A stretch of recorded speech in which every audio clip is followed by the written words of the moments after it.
sombra santa mansión, y este feliz lamento es para mi corazón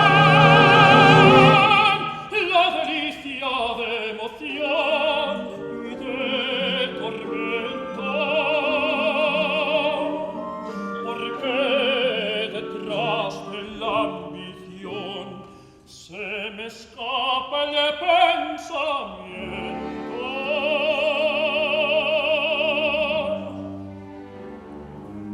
Esperanza muerta sube hasta los cielos, que mi alma despierta y quiere volar los dulces anhelos de un ayer lejano. Vuelven a mi frente, brotan fuertemente cuando por mi mano los iba a enterrar. Fuente clara, milagrosa de la vida, que repartes generosa tu frescor.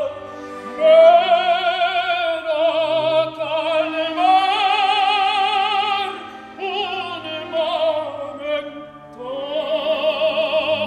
mi labio sediento de gloria y amor.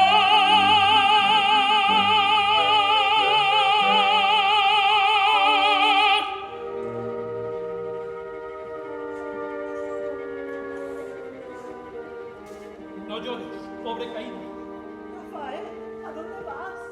donde no creí jamás que me llevase la vida.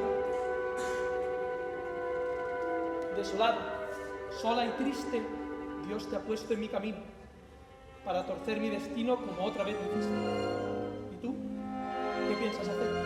Luchar decidida por la vida del que nunca debió nacer. Desafiar los zarpazos de la gente, con la vergüenza en la frente y mi pequeño en los brazos. El niño que allí duerme, Es mi deshonra y tu pena. pero el corazón me ordena velar por él y por ti. Designio tan firme y claro que ya he roto mi clausura, para que esa criatura tenga padre y tenga paz.